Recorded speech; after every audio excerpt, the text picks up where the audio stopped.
السلام عليكم ورحمة الله وبركاته. طبعا اتيكيت اكل المانجا دمرنا. هتقولي دمرنا ازاي؟ طبعا انت هتروح عند حد ضيف هيحط لك مانجا، طب هتاكلها ازاي؟ هنشوف الاتيكيت يمشي ازاي.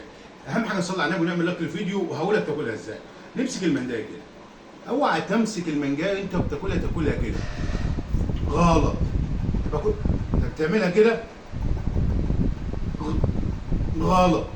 المانجا ليها اتيكيت زي ما قالت الاستاذه امينه شلبايه. تمسك المانجايه كده طبعا معايا، تفتحها فتحه كويسه كده بالسكينه، ماشي؟ اوعى تلغوص وتجي حاجه في الارض عشان انت هتزعل. تمسك السكينه كده يا عم كريم وتقطعها كده اهو، تمام؟ اوعى تعور روحك، تمام؟ ونمسك حته كده صغيره ونعمل كده اهو، ونجيب يا عم كريم الشوكه وناكل المانجا ازاي يا عم كريم؟ كده اهو كده. طبعا انت ظريف لطيف. هقول لك حاجه اخيره، المانجا اساسا يا عم كريم ما تتكلش غير ازاي؟ كده اهو. امسك المانجايه كده، هو ده الاكل الصحيح للمانجا. استاذه امينه انت هتعذبينا ليه؟ انت تبهدلينا ليه؟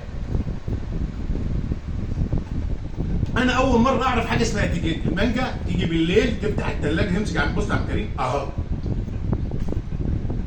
هو ده الاتيكيت المحترم لاكل المانجا يا استاذه امينه شلبايه. وارحمي اهلنا ونبعد عن تعبنا وتعبانين. اكل يا عم.